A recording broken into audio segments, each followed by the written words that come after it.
Bom, então dando sequência aí ao nosso trabalho, a nossa apresentação da aula desta segunda-feira, não é? Desta terça-feira. Veja bem,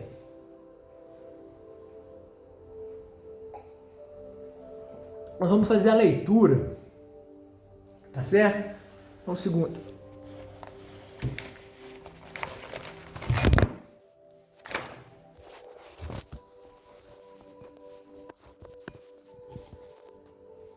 A leitura de uma parte muito instigante aí do texto de Sérgios.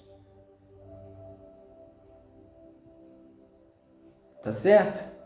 Muito instigante aí do texto de Sérgios. Bom, vejam bem. É uma passagem muito bonita. Olha, vocês me desculpam, o vídeo tem tido problemas aqui na parte técnica, mas isso aí também é o de menor importância, né? Isso é o que há de menor importância. Projeto de transição. Eu queria ler A Chegada num Planeta aí. Eu não me recordo que capítulo é esse, não. Deixa eu ver.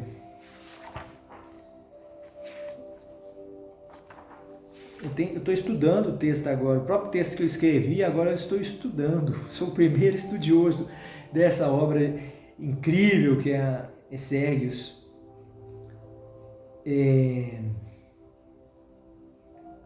Olha um pedacinho aqui, olha.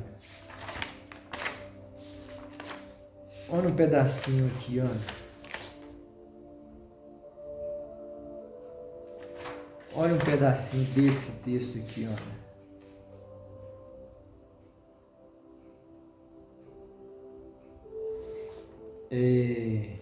Olha aqui. Esse pedacinho aqui, que interessante, olha. Que eu vou ler para vocês. Da morte em glória. Aqui, ó.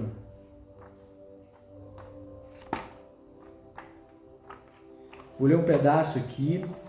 Um pedaço muito forte, porque às vezes a gente vai falar nesse tipo de coisa, a gente vai falar nesse tipo de trabalho, e aí pessoas às vezes não entendem, né, que tipo de engajamento trazem os sergianos, né? Que tipo de engajamento trazem os sergianos. O sergiano está revoltado, é aquele ser revoltado com o mundo. Isso aí, sergiano não tem revolta com nada. Quem tem revolta é o Sorigo. Eu tô falando bobagem aqui. Perdão, tô distraído aqui. Deixa eu encontrar isso daqui que a gente vai adiante. Aí, da morte em glória e da necessidade de crer. Tá? Bom, por volta do 5º dia em Sérgios, Babileu levou-me a um dos estádios de concorrência e representação. Uma espécie de trem-bala conduziu-nos por túneis e elevações em meio a árvores e edifícios colossais. Em poucos minutos percorremos diversos quilômetros e o sergiano contou-me que o destino daquele veloz e robusto transporte de cargas e de pessoas era praticamente o outro lado do planeta. Que brilhante tecnologia faz esta máquina funcionar? Eu perguntei. Nada que seja tão excepcional para o vosso conhecimento, senhor, respondeu-me. A maior tecnologia de todas, prosseguiu com tom fraternal, é a do próprio caráter e, no caso deste transporte, o seu nome é zelo ou simplesmente exação. O seu nome é zelo ou simplesmente exação. Bem, vamos adiante. Gostaria de lhe apresentar Capua, a grande arena, palco dos esportes, das artes e dos exercícios para a guerra. Sem palavras, outra vez, apenas consenti. Desde a chegada e os primeiros contatos, aqueles seres despertaram diversos sentimentos em mim. Em pouco tempo ficaram evidentes estas emoções e eu não as pude esconder ou disfarçar. Com extrema sensibilidade, o serguiano entendia cada reação e, diante da minha surpresa, podia desvendar, portanto, cada olhar. Com ternura, reiterou o propósito de toda aquela exposição e reforçou, em nome de todos, os seus votos sinceros de sucesso e de paz.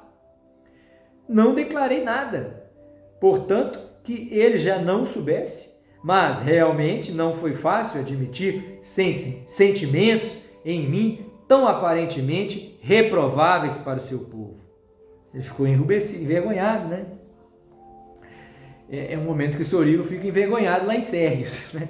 Diante dos seus feitos e das suas obras, eu transbordava de emoção, mas quase sempre disso seguia um terrível acanhamento, uma inveja cortante e a ira impresumível que em nenhuma outra circunstância eu seria capaz de sentir ou imaginar. Olha aí de novo a literatura elderiana aí, né? Quando ele fala da inveja cortante, isso aí é resgate da poesia e da literatura elderiana, né? É mais um traço aí da sua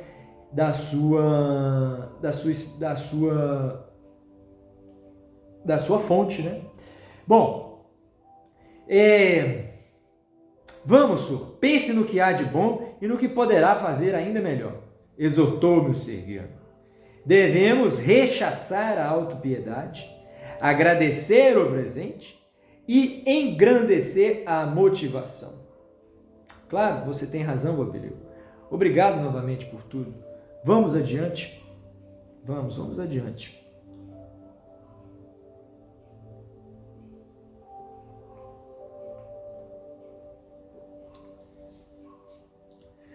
Seguindo o anfitrião, eu refletia sozinho e ponderava os sentimentos. 2 pontos. Ora, o serguiano tem razão. Em minha vida eu podia ter feito 1 milhão de coisas diferentes e gozar de uma situação hoje muitíssimo melhor. Do que me adiantaria agora, ainda que fosse eu da terra o maior vencedor?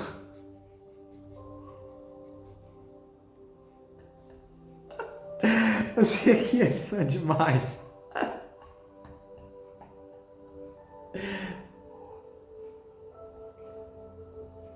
Um brinde aos serguianos. Ainda hoje 3 pessoas falaram que não conheciam o serguianismo. Eu vou dizer para elas a mesma coisa que um dia me disseram sobre o conhecimento das obras de Tarkovsky, não é? Andrei Tarkovsky, né? Quer dizer, são 7 filmes dele, né? Salvo engano, são as 7 obras dele, né? Definitivas, né? Únicas, exclusivas, né? Quer dizer, ele dissera a ele, olha, quem ainda não as conheceu, né? Ou aquele que conheceu uma delas, tem ainda o prazer imenso de poder ser um ignorante em face das demais, né? Prepare-se para a jornada aí das surpresas, né? A jornada das surpresas. É isso aí que você vai enfrentar se você assumir, né? Uma posição minimamente serguiana que seja, né? Assumir minimamente uma posição serguiana.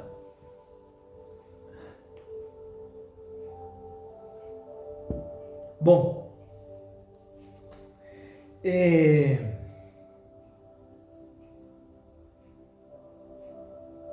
veja, senhor, distraiu-me apontando o gigantesco estádio.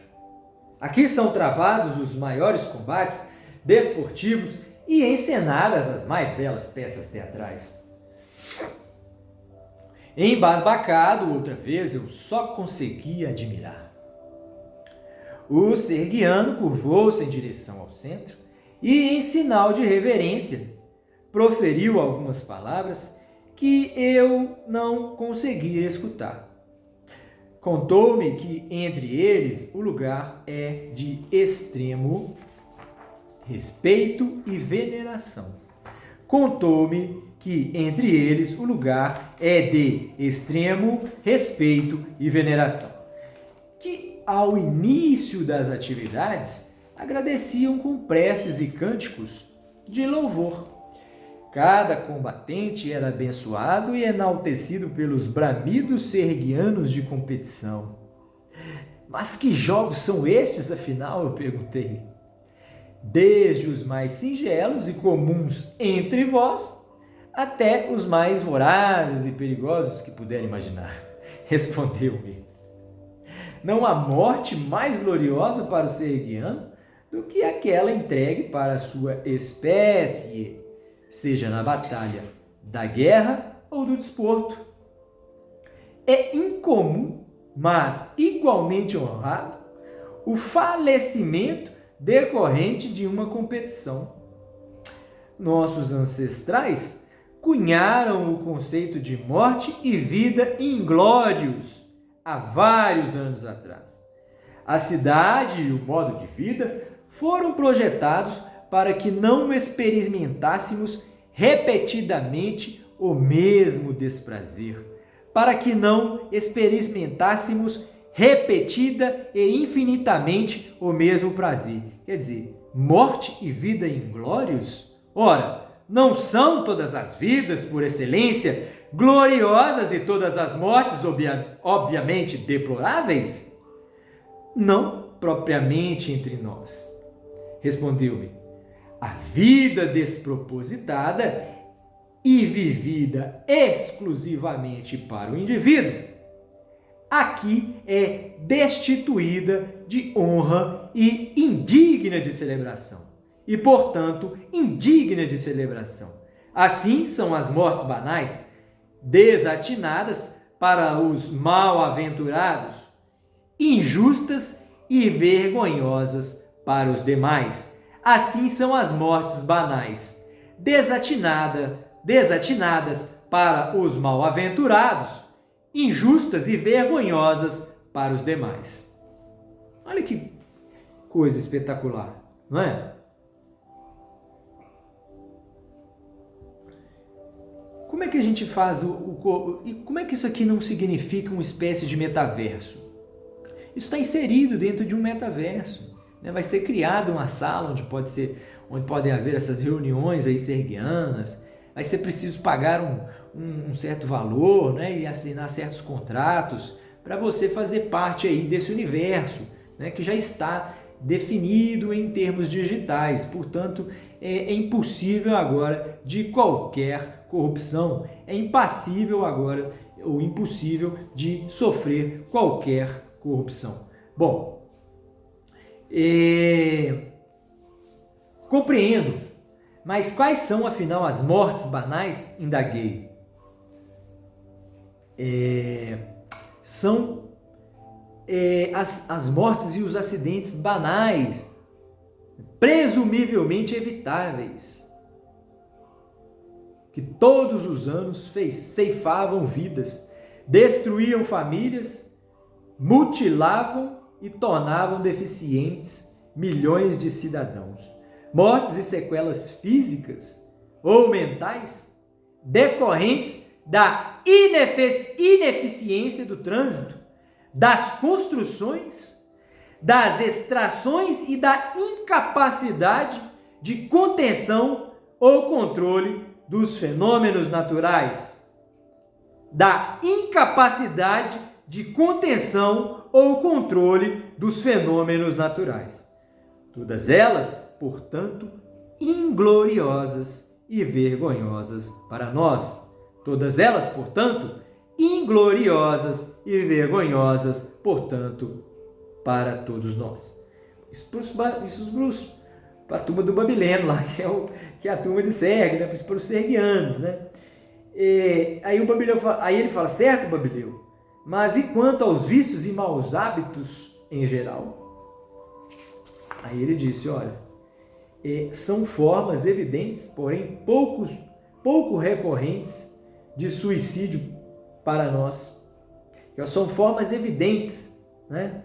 Porém pouco recorrentes de suicídios para nós, de suicídio para nós, né? Ele está dizendo que vícios e maus hábitos, né, no fundo, para eles acabou se tornando a assunção de que fosse talvez esse um impulso muito mais de autoextermínio do que qualquer outro, né? Isso é uma mera suposição, não quer dizer que eles tomaram isso como verdadeiro, não, tá? Bom, de qualquer forma ele vai adiante, ele fala, quanto à vida gloriosa, só pode ser aquela serena, mas igualmente empolgante, cautelosa, mas igualmente arrojada e corajosa. Deve ser vivida e propositada para o grupo e não apenas para si mesmo. Bom, eu vou ficar por aqui nesse capítulo. Olha, quem quiser, nós vamos apresentar daqui para frente a doutrina serguiana através do texto, porque eu não quero que nenhum desavisado leia o texto de forma incorreta. O texto é para ser lido dessa maneira que está sendo lido aqui, dessa forma pausada, né?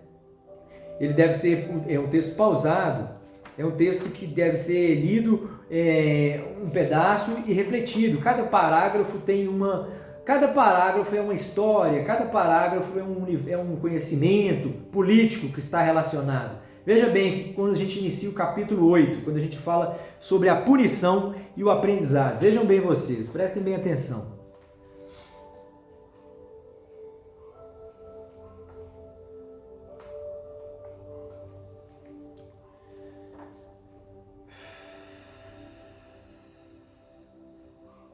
Prestem bem atenção.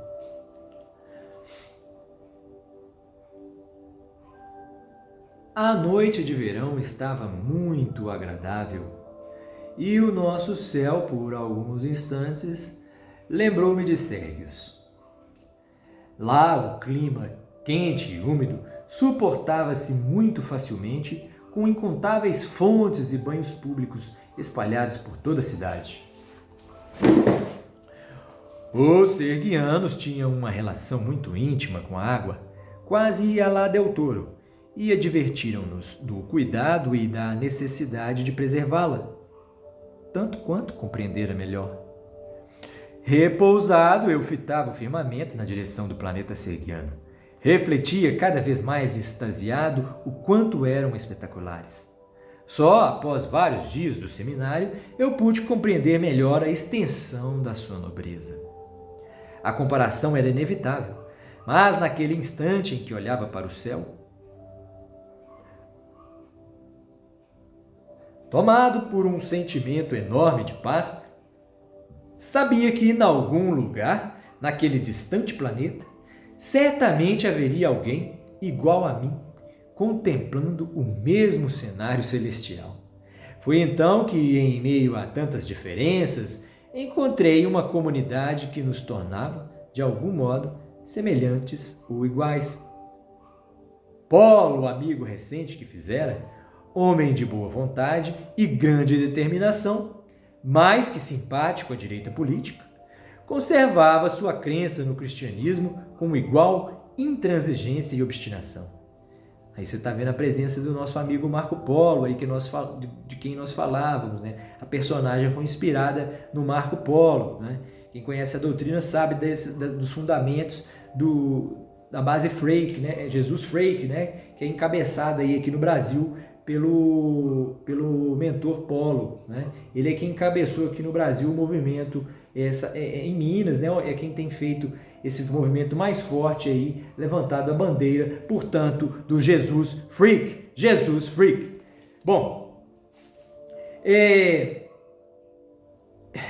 estamos repetindo uma pequena descrição de Polo. Polo, amigo recente que fizeram, homem de boa vontade e grande determinação, mais que simpático à direita política, conservava sua crença no cristianismo com igual intransigência e obstinação. Chegou a mim de repente, familiarizado. Alguém o recebeu e o fez adentrar. Estás em reunião outra vez com as estrelas, caro amigo? Disse-me sorrindo em tom irônico. Sim, mas já encerrávamos o encontro. Imaginei que viesse como de costume. Onde estão sua esposa e seus filhos? Deixei-os na casa de meus pais. Dispomos de algum tempo para conversar. Conte-me mais sobre os serguianos. Desejo saber, especialmente, sobre o sistema de aprendizagem e de punição existentes naquele lugar. Então Marco diz e pede ao Sorigo: desejo saber especialmente sobre o sistema de aprendizagem e de punição existentes naquele lugar. Como é possível, por tanto tempo, tanta harmonia, tanta paz e cooperação? De fato, mesmo que nos pareça improvável, esta é a sua real situação há milhares de anos, né? Eu disse a ele. Polo já havia tomado nota o bastante de outros tópicos através de amigos comuns. Após o meu regresso, encontramo-nos 2 ou 3 vezes, mas sem nenhuma oportunidade para tratar do assunto. Desde o princípio, o tema da moralidade destacava-se entre nós e, com bastante entusiasmo, eu prossegui. Os serguianos, Polo, não punem os cidadãos como nós os punimos aqui.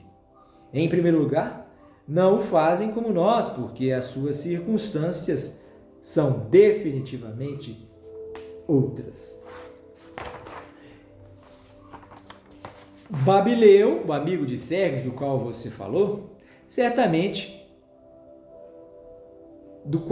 certamente já ouviu falar, explicou-me que a homogeneidade material não isenta de problemas a sociedade e suas relações sociais, mas lhe apresenta dificuldades muito mais tênues e diminutas que noutras situações.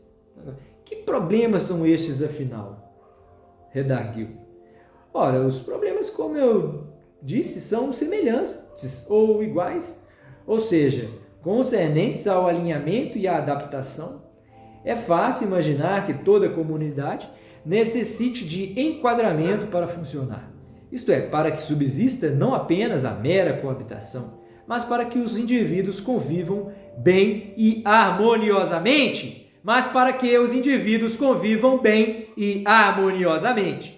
As diversas esferas normativas realizam essa função, mas sempre há indivíduos que simplesmente são incapazes de respeitar ou de se adaptar às leis ou às tradições.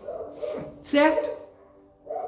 Mas o que os torna diferentes de nós, afinal?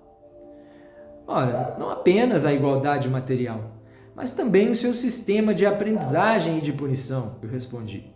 Como o seu problema não é a escassez energética ou a injusta distribuição das riquezas e da renda, não há, entre eles, por óbvio, o cometimento de crimes decorrentes dessa condição. Os indivíduos não têm de roubar, mentir ou matar para sobreviver, ou para gozar de privilégios sociais que são, entre eles, por sinal, abundantes e universais.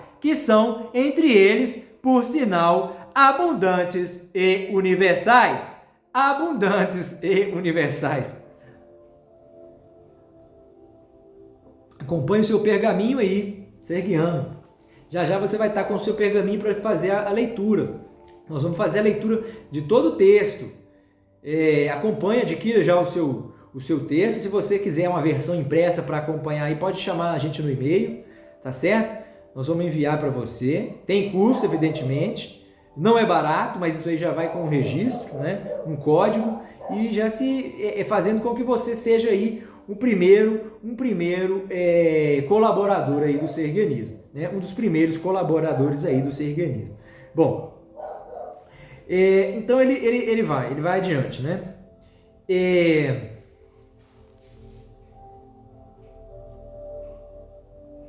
Ele vai... de fato, isso parece fazer toda a diferença, né? Isso, concluiu o Polo. O Polo teve que admitir, né? Vamos ver se está gravando. Ok. O Polo teve que admitir, né? Polo teve que admitir. Né, Marco Polo? Você teve que admitir vai chegar a hora da sua admissão, né? Da sua confissão, né? Esse momento está chegando, tá chegando próximo esse momento aí, tá certo? Você falou que 2022 vai ser um belo ano, nós todos acreditamos nisso, né? Esse belo ano tem que servir para todos, não só para a parte do governo, né? Seja a parte do governo que gosta do Bolsonaro ou para a parte do governo que gosta do Lula. Você está entendendo? Que todo mundo está querendo, né? Hoje mesmo o Fernando Horta fez uma declaração, fez uma aparição aí no... Eu disse que ia comentar uma aparição do Horta aí, nós vamos comentar ela agora. O Horta falou para nós uma coisa incrível, ele falou, olha, só existem 2 tipos de governo. Eu não vi nenhuma tipologia tão conveniente, né? Como essa aí do Horta agora. Ele deveria ter incrementado mais e reclamado para si a autoria intelectual disso, mas ele nem quis fazer, eu acho, porque ele poderia ter elaborado melhor. Mas o que ele ficou, a mensagem que ele nos passou, né? O toque que ele nos deu, né? Assim, o ressalto, a exaltação do que ele fez, que nada mais é do que um princípio, uma premissa, uma conclusão sergiana, né? Ele, se conhecesse o sergianismo, ele diria que leu isso aí lá, né? Mas parece que foi ele também que, a partir da sua sensibilidade, julgou por bem entender ou compreender que, no fundo, só há a existência de 2 tipos de governo, a saber, o governo que está por cima e o governo que está por cima e, portanto, tira o dinheiro de baixo e joga para cima, e o governo que está por baixo ou que está por cima, mas tira de baixo para jogar para, ou tira de cima para jogar para baixo, tira de cima para jogar para baixo. Pois bem, isso ficou claro, evidente, é muito simples de compreender e é encantador pela sua... Hoje o menino falou, ele mesmo, eu já estava achando que era outro, foi ele mesmo. O Horta fez um vídeo magnânime de um lado, mas fez um vídeo muito infantil de outro, porque ele tentou lá explicar e dissecar, né, psiquiatricamente o que era o fascismo, né? Eu nunca gostei da palavra, gostei de usar fascismo, porque achei uma palavra desnecessária de se compreender o sentido. É melhor nós trabalharmos com o conceito aí de comunismo, conceito de socialismo, né, fazendo a distinção dos dois, eventualmente, quando a gente estiver mencionando Marx, né, e mais tecnicamente o marxismo. Mas, do contrário, a gente só precisa saber que são 2 forças que estão polarizadas e que o sergianismo está anunciando o tempo todo, que nada mais são que forças da natureza do universo, né? São polaridades da força bruta, da potência, do ímpeto, né, da matéria, do objeto, em contrapartida a força da subjetividade, né? A força da sabedoria, da razão, da paciência, da parcimônia, da calma, da razão, em última análise. Bom, isso aí está tudo na doutrina, Arpinha. Se você acompanhar, Arpinha, tem toda a doutrina. Você pode se tornar um grão-mestre aí algum dia em sergianismo, né? Na doutrina sergiana, né? Na hierarquia sergiana. Você pode reivindicar aí uma representação junto aos sergianos, né? Do seu conteúdo, do seu acervo, né? Aqui no Brasil, aqui na Terra, tá certo? Da mesma forma como a gente vê aí que pessoas aí abriram, né? Inovaram aí, né? Tem pessoas inovando o tempo todo, né? Eu tenho amigos aí inovando o tempo todo, né? Esse Horta, então, parece que inovou aí inovou numa perspectiva que nos pôde fazer concluir que, de fato, essa questão aí, né? Quando a gente fala, olha, a questão dos privilégios, né? O sistema vigente em sua comunidade não se... Olha o que ele fala, olha. Explicou a habilidade material não isenta de problemas da sociedade. Ok, os problemas, como disse, são semelhantes ou iguais, certo? Mas que torna eles diferentes, afinal? Sistema de aprendizagem, tá? De fato, parece fazer toda a diferença. Bem, como não são exclusivos os privilégios, mas condições universais que, por sua vez, permitem aos sujeitos não apenas a realização das suas atividades mais naturais, como também aquelas mais excepcionais que dependem de um cenário propício e peculiar. Aquelas que dependem de um cenário propício e peculiar. Né? A gente falou disso ontem, né? Isso aí são os cenários aí propícios e peculiares que o ser humano constrói para a diversão dos melhores humanos entre os seres humanos. Né? Isso aí deveria ser a condição sine qua non de existência aí de qualquer nação. Bom, não são estes os bens e os serviços? Aí ele diz, são estas as condições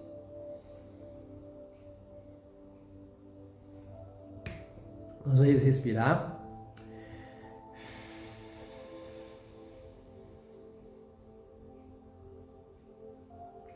Nós vamos respirar porque esse pedaço é difícil de compreender. Veja bem. São estas as condições principais a que me referi. Quanto àquelas especiais, são elas promoventes da união conjugal e fraternal. Os indivíduos carregam esses potenciais naturalmente, mas não se dão conta de que esses fenômenos supremos se exercem apenas em específicas condições. Vivem muitas vezes frustrados e culpados por não encontrar a afeição dos pais ou dos irmãos. Passam as suas vidas esperando um grande amor que julgam ser necessário para alcançar a felicidade, até que, muitas vezes, cansam de esperar e, com o tempo, infelizes por viverem sós ou com quem não amam, concluem simplesmente que tais sentimentos não existem ou não são reais. Concluem simplesmente que tais sentimentos não existem ou não são reais. Uma infantilidade, né, do ser que age dessa maneira. Né? Essa não pode ser a forma de compreender. Tudo isso, então, é político, afinal? Arrebatado, eu perguntei. Tudo isso, então, é político, afinal? Naturalmente, respondeu. Ele está perguntando, olha, tudo isso?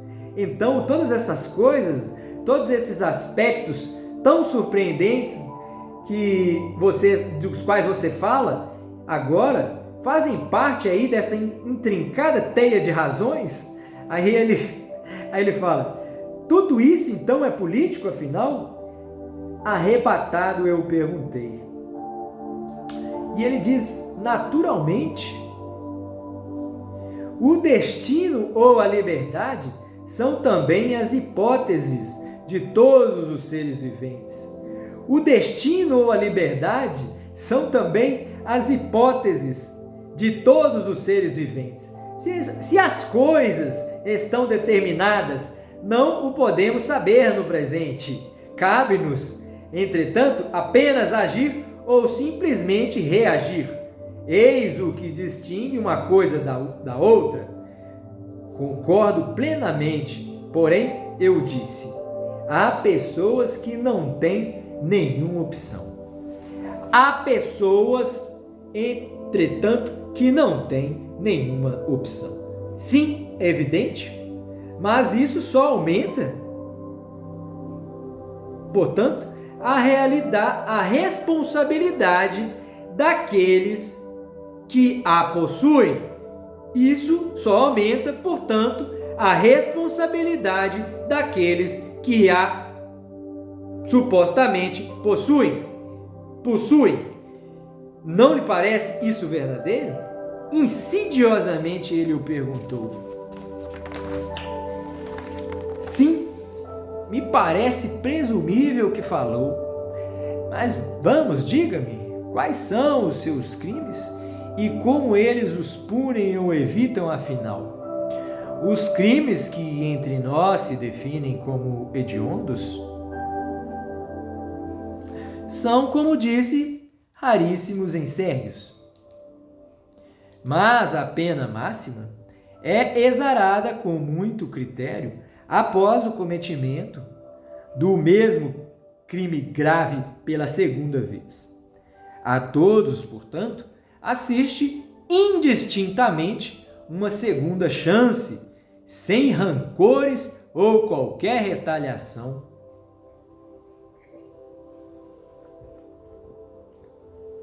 Os seus crimes mais recorrentes, embora sejam poucos, se referem à resistência dos adultos sobre o cumprimento de suas obrigações, sejam elas relativas ao trabalho, ao esporte, ao lazer ou à guerra.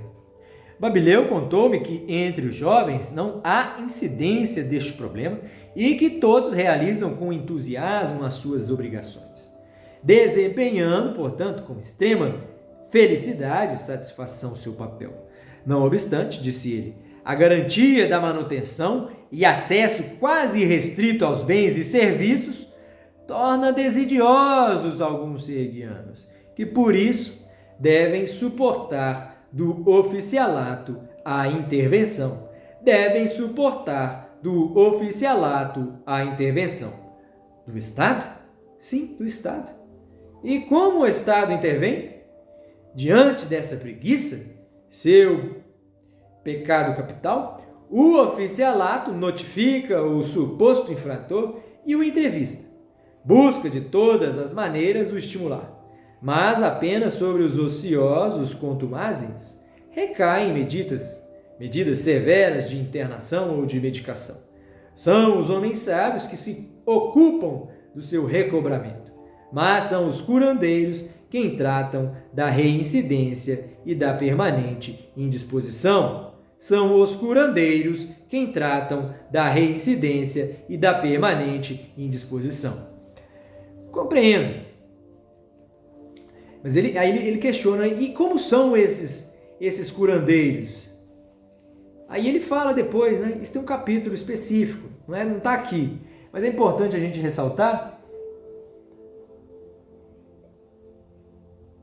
porque esses curandeiros não eram aqueles curandeiros que se autoflagelavam, não, tá? Por exemplo, lá na Índia. Aí ele diz o seguinte, olha,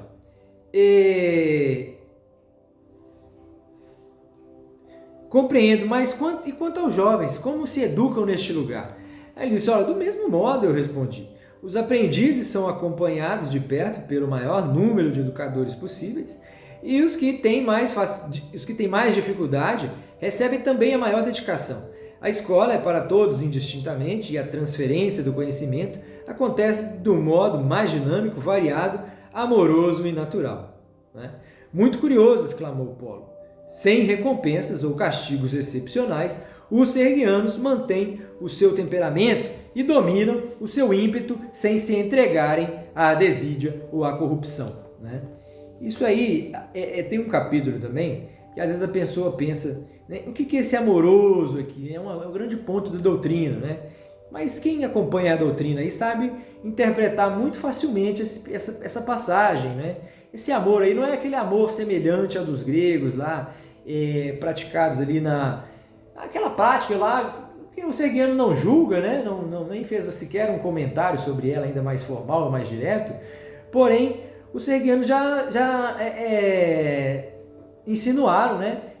Já foi dito pelo próprio Babileu que a sua cultura é predominantemente heterossexual e monogâmica. Né? Heterossexual e monogâmica. Agora, havia de tudo, o próprio Babileu apontou que havia outras práticas, né?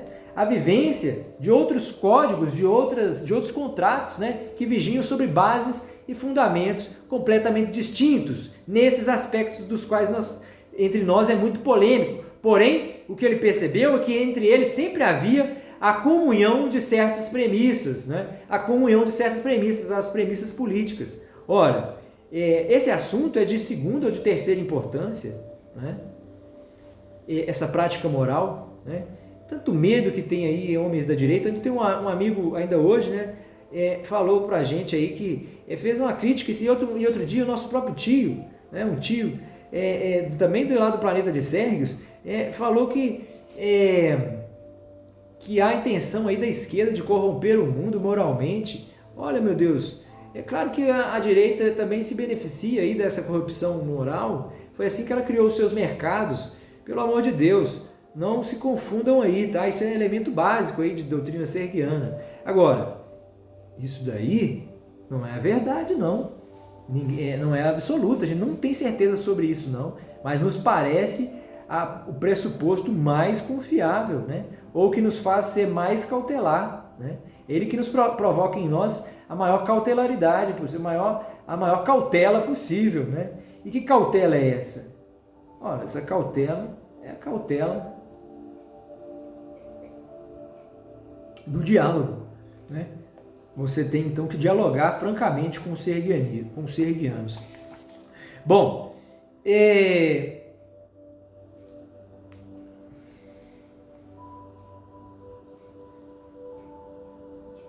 ele diz o seguinte: o que parece impressionante, mas a tudo indica de fato que é real. Conte-me já o que mencionou, como eles lidam com seus desejos mais luxuriosos e passíveis de reprovação. Aí ele diz, bem, não creio que tenha conhecido bastante, olha para você ver como que o texto denota essa importância aí secundária ou até terciária, né? Ele diz, olha, não creio que tenha conhecido bastante para responder a essa questão, mas tenho a impressão de que há muitos tabus ou complexos entre nós. É a impressão dele, né? Eu perguntei o mesmo do modo mais direto e possível ao babileno, né? Respondeu-me que, de modo geral, são felizes e realizados em todos os campos da vida. Andam pelas ruas com suas vestes ou sem elas.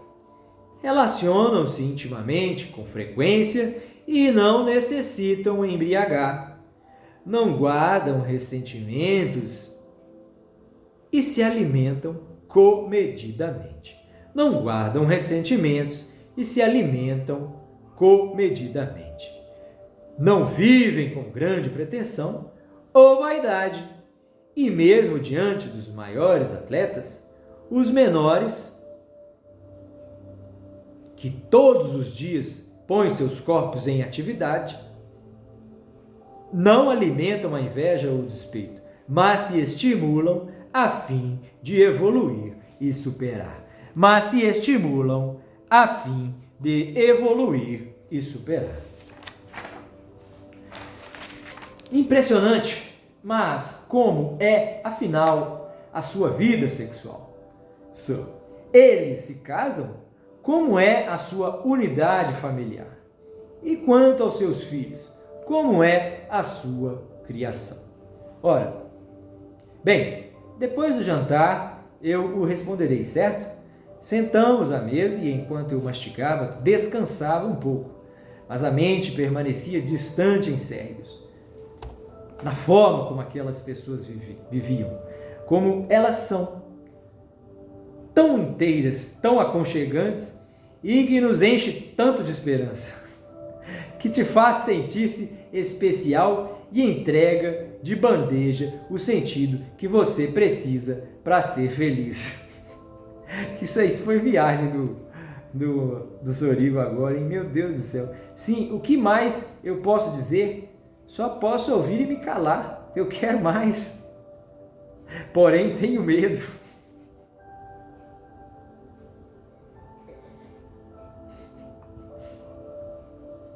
Após o jantar, não pude deixar de pensar um segundo sequer da surpresa daquela afirmação. Muito repentina e sem sentido para mim. Inesperada, eu só pude imaginar que sua mente resistira à pressão do mundo. Ele fora capaz de imaginar, para além da possibilidade e da probabilidade, o estado excepcionalíssimo e sublime de relacionamento igual a este. O estado excepcionalíssimo e sublime de relacionamento igual a este, onde não vivemos com o peso do mundo sobre nós, pagando com penas diárias todos os pecados que cometemos diariamente, pensamento a pensamento. Ele confessara a mim. 2 pontos. Ó bem-aventurado, ó mensageiro da paz, que traz do universo o bom senso sobre nós. A tua chegada é boa hora e providencial. Os tempos já são outros e a geada dos homens vem aí. É hora de trabalhar, é hora de refletir e de cuidar. Só o teu saber vai nos guiar e o vosso ceticismo vai fazer de todos vós eu suspeitar.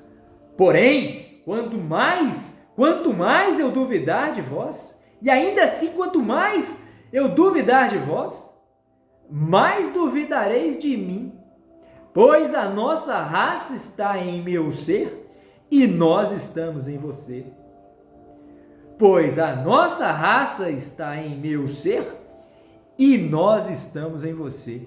Quer dizer, isso aí é um pouco aí indiretamente é o que reflete, não é, ideológica e teoricamente a teoria aí da Trindade, né, cristã. Isso remete aí um pouco, de certa forma, a essa apoteose aí da teoria da teoria da Trindade, né? Porque a sua apoteose consiste justamente nisso, né? Quando Deus se faz presente em um só, quando Deus se faz presente em um só, é quando ele se torna um ser guiano, né? Na epopeia sergiana, né? Quando o indivíduo se torna também um Deus, né? Quando o indivíduo, qualquer um que seja, também se torna um Deus e faz aqui na Terra o encontro ou o seminário dos deuses, o encontro ou o seminário dos deuses, né? Esse seminário acontece em 2200, né? Em 2200, né? Tá marcado para essa data, né? Isso no calendário, no ano de Gregório, né? Preciso entender isso daí, tá certo? Vá lá no texto e compreenda bem aí para não levantar aí falsas predestinações, né? Falsas epopeias. Bom, aí ele diz: mas os sergianos, nós já estamos finalizando a aula de hoje, viu? Aí ele diz: olha, mas os sergianos são para todos, porque é a vitória da vida. Não se trata de mim ou de você. Não importa quem vai sofrer ou sorrir, quem vai mentir ou sonhar. Eu precavia. É a nossa raça quem vai ganhar. Ganhando ela, não ganho eu também? Ó sergiano, ele indagou. Ganhando ela, não ganho eu também? Ó sergiano, ele indagou. Recebendo-o em seus braços, disse sim, né? Recebendo-o em meus braços, disse sim. Diz-me então, ó sergiano, não é verdade que se entre eles o modo de se comprometer com alguém é outro e muito mais puro e natural? Porque entre nós pode o mesmo acontecer. Ele ficou achando que isso era impossível, né? Conte-me como eles se casam e quais as suas obrigações. Sim, é verdade o que dizes. Eles se casam pelo tempo e da maneira como preferir, obrigando-se tão somente, entretanto, a aquelas coisas das quais sabe muito bem o quanto vai pagar se não as cumprir. Sabe muito bem quanto vai pagar se não as cumprir. Tudo isso é muito óbvio para mim, dizia ele. Mas eu sei que as pessoas vão se chocar com tamanha obviedade. É justo, dizia ele, porque deste modo pode-se contemplar muita gente que vive toda a vida sem conseguir se casar porque julga sério demais dizer que ama alguém sem ter a certeza que este o amará eternamente também. Porque julga sério demais dizer que ama alguém sem ter a certeza que este o amará eternamente também, né? Esse é o medo aí que paira sobre o mundo, que a política não considera, né?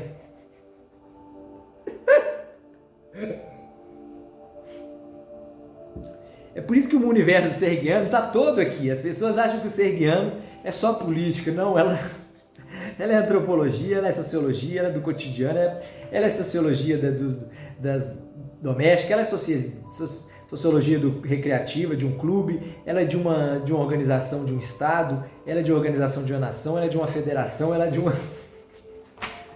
ela é de tudo. Bom, aí ele diz o seguinte...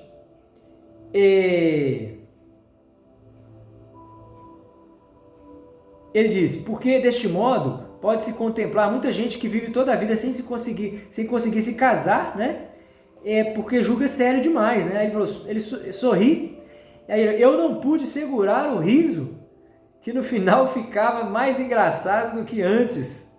e não me permitia continuar com tanto soluço. Ele falou para ele. Ele falou, porque ele riu, da mesma forma que a gente riu, né? Não pensas assim? Enrubescido perguntou. Penso, mas não seriam apenas essas pessoas a se beneficiar? Julgo que todos se beneficiariam, porque então cairia sobre nós né, uma imposição diferente daquelas oligárquicas e feudais, né? Neste caso, né, se houvesse aí essa situação, né, porque ele disse, eu não pude segurar o riso, né, porque ficava mais engraçado, né? Ele falou assim, deste modo pode-se contemplar muita gente que vive toda a vida sem conseguir se casar, né? Porque acha isso sério demais. Aí ele, mas não seriam apenas essas pessoas a se beneficiar, né? Julgo que todos se beneficiariam, porque então cairia sobre nós uma imposição, né? Diferente daquelas oligárquicas e feudais. Porque no passado isso aí eram imposições da oligarquia e dos feudos, né? Aí vem uma nota de rodapé, né? Sorígo, bucólico filósofo do Brasil, explicara certa vez sobre o motivo de autodenominar bucólico, quando foi questionado.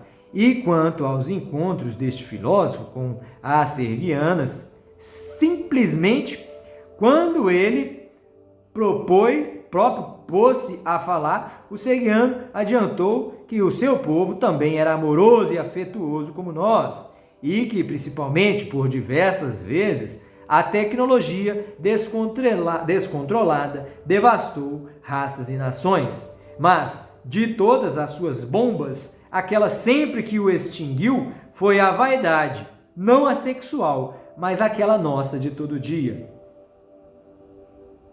Por diversas vezes, ele disse, olha que pesado isso. Quando ele próprio pôs-se a falar, o sergiano adiantou que o seu povo também era amoroso e afetuoso como nós. E que, principalmente, por diversas vezes, a tecnologia descontrolada devastou raças e nações, mas de todas as suas bombas, aquela sempre que o extinguiu foi a vaidade, não a sexual, mas aquela nossa de todo dia. Então, o que destruiu eles foram a nossa vaidade de todo dia. O filósofo, que foi a cegos, enamorou-se lá eterna e infinitamente. Bom, é isso aí. Ficamos então com esta exposição aí dos sergianos, tá certo? Grande abraço aí para os nossos seguidores, né? E vamos acompanhar aí, porque já há muito trabalho feito e pouco para casa exercitado, tá bom? Vamos aguardar esses para casas aí. Grande abraço aos sergianos da terra. Estamos devendo a visita dos sergianos, tá? Eles vão vir em breve. Fique tranquilo.